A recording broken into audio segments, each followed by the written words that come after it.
भी आपको हम दिखाते हैं। और ये है बालकनी।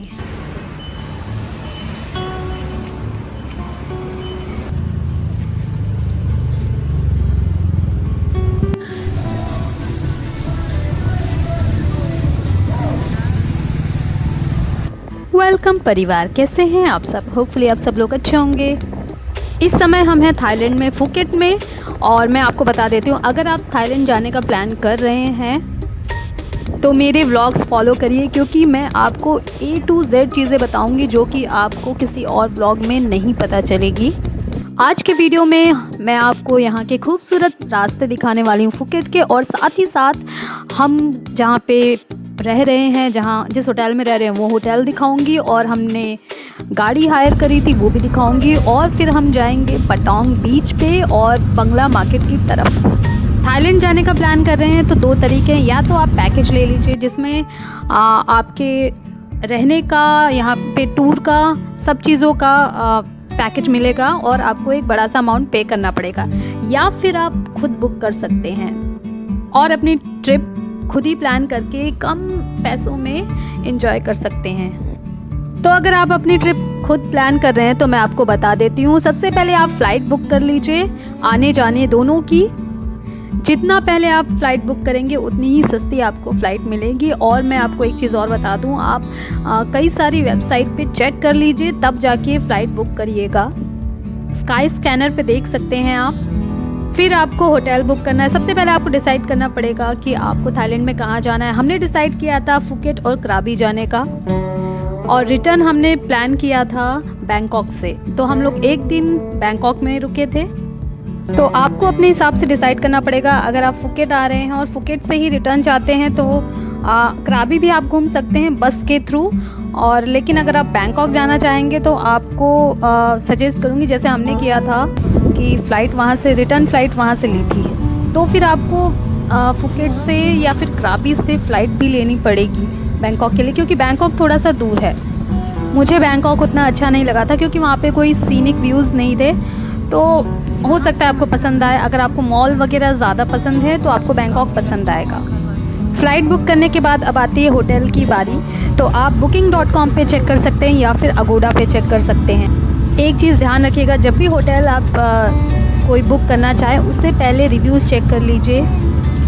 और एक चीज़ और मैं सजेस्ट करूँगी कि अगर आप जब भी होटल बुक कर रहे हैं तो ऐसे एरिया में करिए जहाँ से मार्केट पास में हो, ताकि आपको सारी चीज़ें अवेलेबल रहें, वरना आप बहुत ही गंदा वाला बोर हो जाएंगे। विदाउट रिव्यू पढ़े आप होटल बुक मत करिएगा। हो सकता है कि बहुत सुंदर दिख रहा हो और जब आप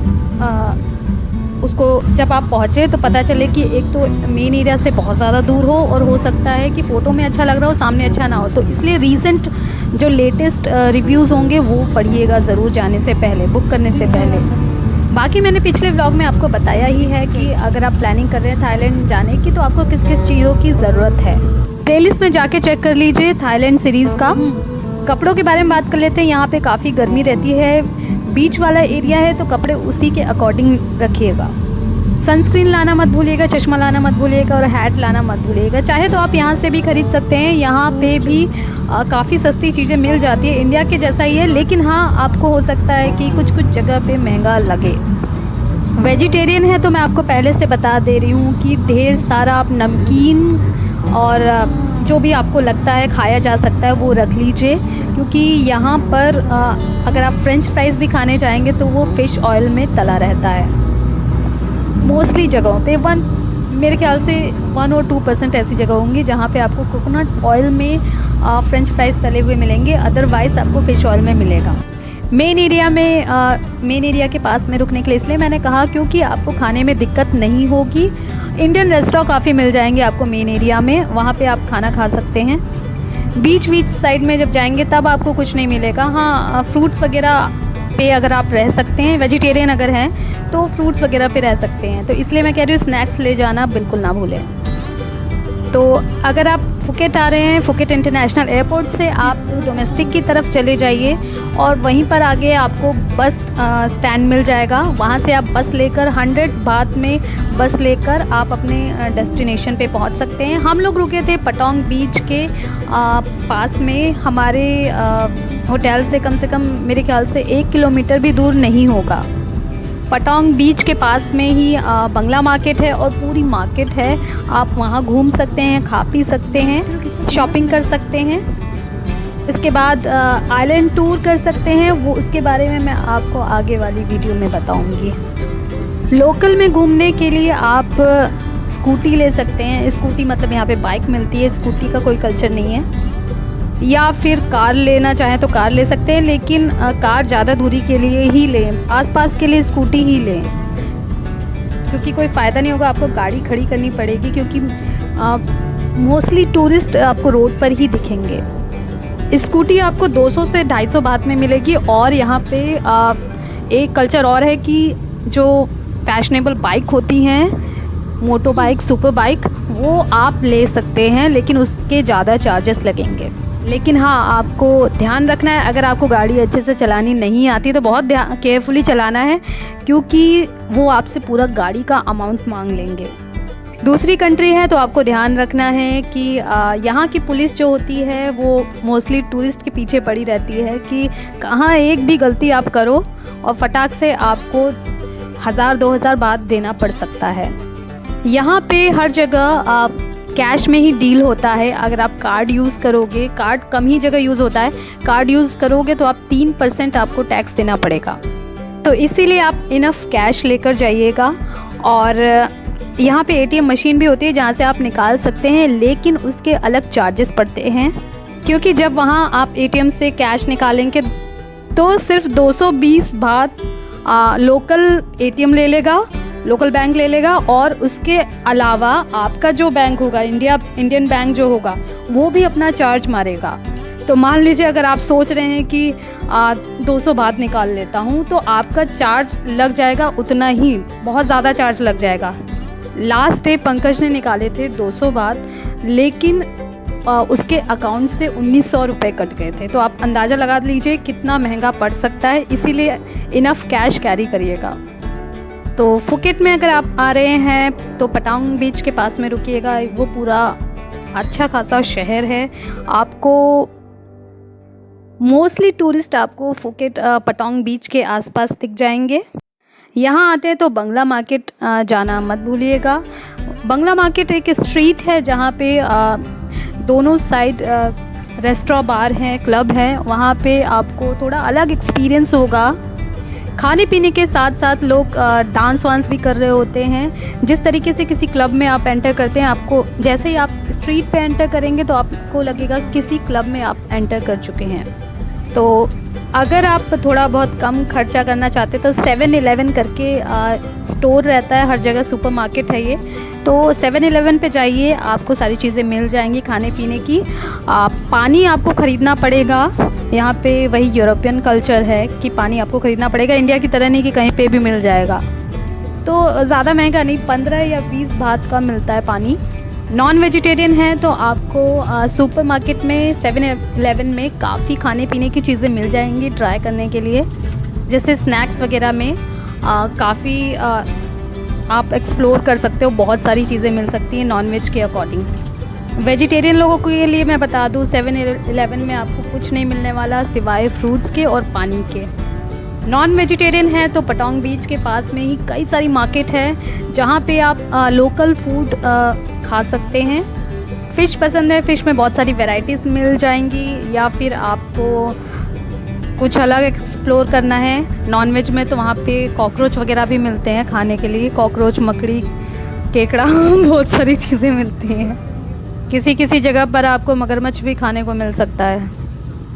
दारू के शौकीन हैं तो 7-Eleven में आपको दारू मिल जाएगी। बियर हो, चाहे वाइन हो, चाहे विस्की हो, सब कुछ वहाँ रखा रहता है। वैसे आप चाहें तो क्लब में या फिर रेस्टोरेंट बार में जाके बैठ के पी सकते हैं, लेकिन वो थोड़ा सा महंगा होगा, वहाँ के रेट ऑब्वियसली हाई होंगे।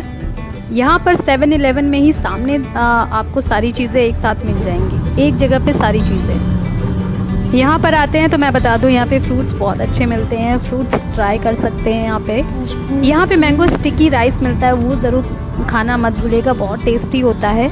अब बस हम अपने डेस्टिनेशन पे पहुँचने वाले हैं, तो बस देखिए वहीं पर उतार रही है जहाँ पे हमें रुकना है।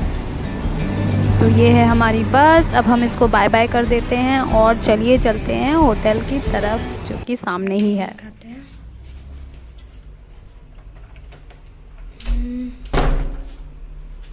This is the room.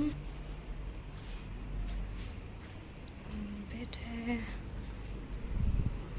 और ये है बालकनी। अभी नहीं खोल रही क्योंकि गर्मी बहुत ज़्यादा है।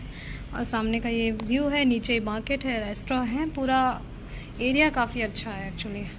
और पता नहीं जैसा लोगों ने लिखा था उस हिसाब से रूम काफ़ी अच्छा है। होटल के बारे में जानकारी चाहिए तो कमेंट करके पूछिएगा या फिर इंस्टाग्राम पे। और अभी हम यहाँ से बाइक ले रहे हैं। यहाँ पे इन्होंने हमसे हमारा पासपोर्ट मांगा था और 250 बात। जब हमने इनको बाइक रिटर्न करी थी उसके बाद उन्होंने हमें पासपोर्ट दे दिया था।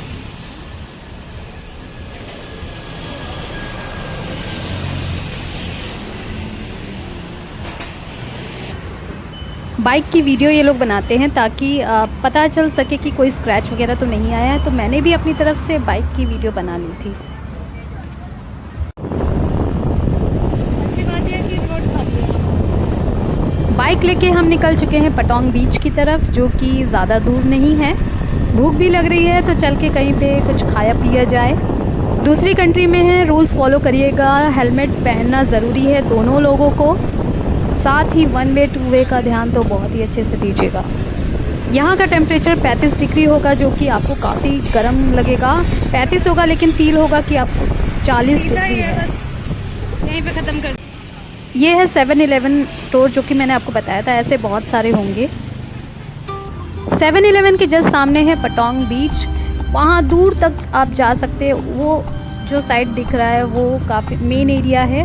अभी हम थोड़ा मेन एरिया से हट के वाले साइड पे हैं, तो हमने सोचा यहाँ पे थोड़ी देर बैठा जाए, शाम का मज़ा लिया जाए, उसके बाद हम थोड़ा आगे बढ़ेंगे। देखो आप देखो।